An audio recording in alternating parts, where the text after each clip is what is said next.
Pada jurnal yang saya baca, kulit pohon kina asli Amerika Selatan menyediakan sumber alkaloid obat yang kaya. Kina pertama kali diisolasi dari kulit kayu kina di Perancis pada tahun 1820 dan keunggulan alkaloid murni dibandingkan dengan kulit kayu kina dengan cepat diketahui.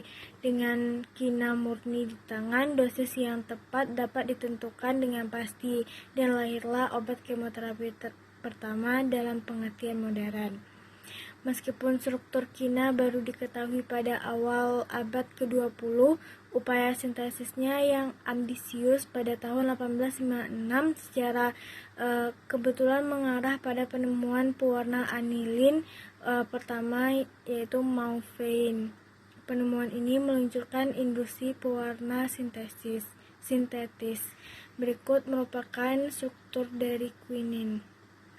Selanjutnya, pada jurnal yang saya baca, tanaman kina telah lama dikenal sebagai penghasil metabolit sekunder, yaitu alkaloid quinolin. Quinolin banyak ditemukan di dalam kulit batang tanaman kina, sedangkan pada bagian lain seperti kayu, buah, dan daun hanya ditemukan dalam kadar yang relatif sedikit.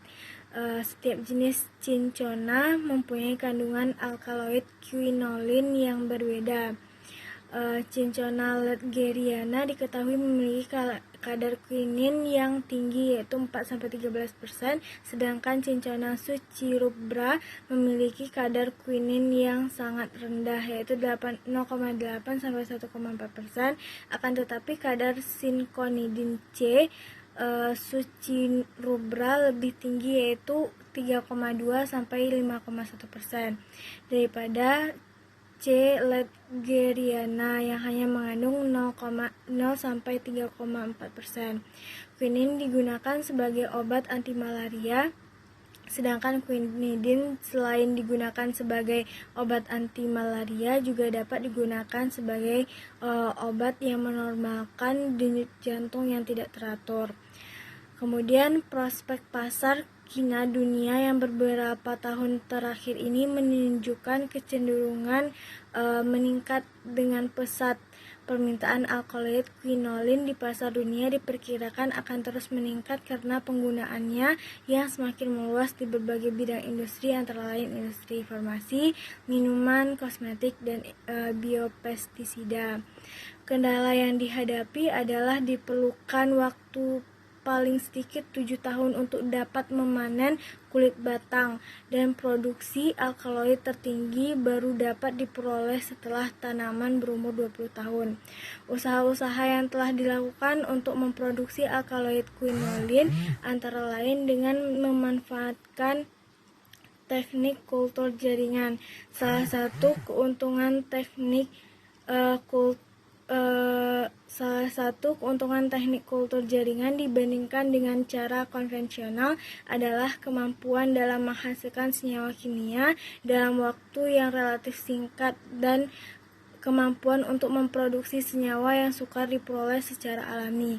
Telah berhasil memproduksi quinolin pada kultur daun C. ledgeriana, sedangkan ada peneliti lain juga berhasil mendapatkan quinin dari Callus C. pubescens.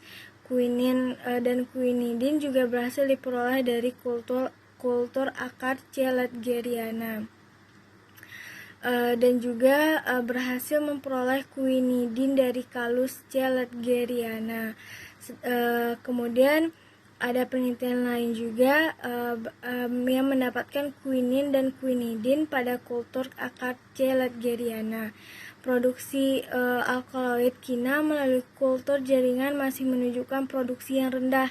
Hal ini diduga karena pertumbuhan sel yang lambat dan diperlukannya sejumlah hormon pertumbuhan dengan konsentrasi yang tepat.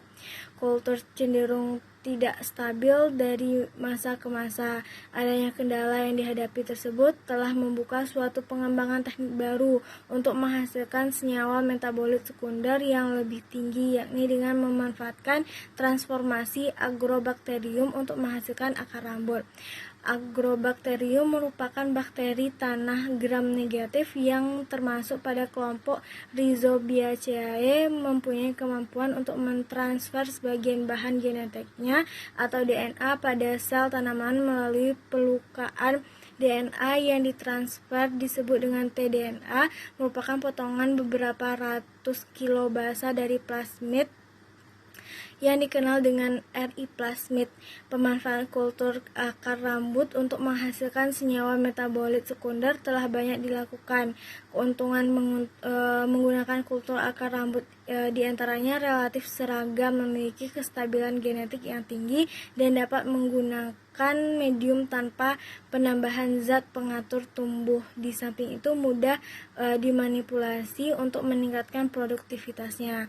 Kultur akar rambut pada tanaman kina untuk memproduksi quinolin juga telah dilakukan pada C. ledgeriana dengan A. rhizogenes, galur LBA 9402 dan R1000 pada C. officinalis dengan galur LBA 9402. Namun produksi quinolinnya masih rendah dan diperoleh dalam periode waktu lebih dari 1 tahun. Hal ini disebabkan laju pertumbuhan akar rambut yang sangat lambat, namun sistem produksi ini jauh lebih menguntungkan dibandingkan dengan tanamannya yang baru dapat dipanen setelah berumur lebih dari 7 tahun. Adanya kendala dalam kultur akar rambut tanaman kina disebabkan belum ditemukan komposisi medium yang tepat untuk pertumbuhan akar rambut. Medium tumbuh memberikan pengaruh yang nyata terhadap induksi akar rambut dan produksi metabolit sekunder untuk memperoleh pertumbuhan akar rambut yang optimal. Kondisi kultur harus diatur pada tingkat optimum.